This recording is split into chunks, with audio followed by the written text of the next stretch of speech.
বৰ্তমান আমি আছোঁ এইখন যিখন সৰস্বতী বিদ্যালয় মৰিখুটি পাম প্ৰাথমিক বিদ্যালয় আজি কমিউনিটি ফেষ্টিভেল আমি CRC ছাত্ৰ-ছাত্ৰীসকল সঁচাকৈ আহক আমি ভিতৰলৈ যাওঁ এয়া CCTV সংলগ্ন অত্যাধুনিক প্ৰধান শিক্ষকৰ কাৰ্যালয় বানেগড়কাৰ আপুনি বিশ্বাস কৰিব নোৱাৰে ইয়াত বানপানীৰ সময়ত প্ৰায় 6 মাহ বানপানীৰ কপলত থাকে ইয়াতে একাঠু পানী হয় এই নতুন যিটো বিল্ডিং আমাৰ প্ৰধান শিক্ষক আছে আপুনি অলপ কওক অনুভৱ আজি মানে হয় ভাল লাগিছে মই স্কুলত অহাৰ পিছৰ পৰা এইখনেই আৰু এখন প্ৰগ্ৰাম হৈছিল যদি ইমান স্কুলৰ ভিতৰত হোৱা নাছিলে এইখনেই প্ৰথম প্ৰগ্ৰাম এইখনেই আমাৰ কাৰণে প্ৰথম জাকত জিলিকা প্ৰগ্ৰাম হয় স্কুল হোৱাৰ পৰা ইষ্টাব্লিছ হোৱাৰ পৰা আজিৰ দিনটোতেই প্ৰথম জাকত জিলিকা সময় আহোঁতে ভাল লাগিছে গোটেই উলহ মালহ পৰিৱেশ নাই আমি সময় পোৱা নাই আমি যদি সময় পালোঁ হয় আমি আৰু এই অঞ্চলৰ বিভিন্ন বিদ্যালয়ৰ শিক্ষাগুৰুসকল আহি পাইছে হয়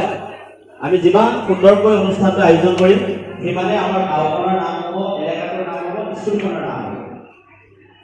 গতিকে আমি কি কৰিম অতিথিসকল অহাৰ লগে লগে আমি খুব সুন্দৰকৈ ধৰিম আৰু তেখেতসকলে যিবোৰ কথা ক'ব সেই কথাবিলাক আমি মনপুতি চাওক এয়া ক্লাছৰুমৰ কাষতে ধাননি পথাৰ ইমান সুন্দৰ পৰিৱেশ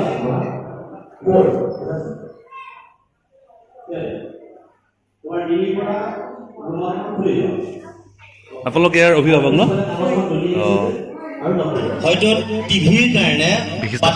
নজৰুল ইছলামে পৰিচালনা কৰা সভাখনত মুখ্য অতিথি হিচাপে উপস্থিত থাকে আকাশবাণী গুৱাহাটীৰ প্ৰাক্তন সঞ্চালক ডক্টৰ সূৰ্যদাস ডাঙৰীয়া জিলা আঁচনি বিষয়া ৰাজেন গোস্বামী ছাৰ জাগিৰ মহাবিদ্যালয়ৰ অধ্যাপক আহমেদ ছাৰ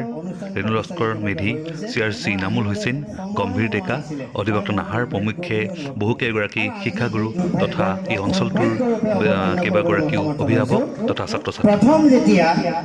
সৰ্বশিক্ষা অভিযান মিছনৰ অধীনত 10খন স্কুল চিলেক্ট কৰিব দিছিল যে ৰাইজৰ উৎসৱ অৱতাৰণা পাঠ কৰিব লাগে ৰাইজৰ উৎসৱ পাতিব লাগে যিখন বিদ্যালয়ত ৰাইজৰ সহযোগিতা ভাল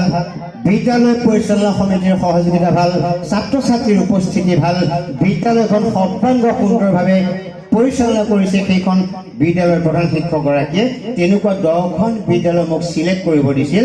আমাৰ ব্লক অৰ্থাৎ খণ্ড বিষয়া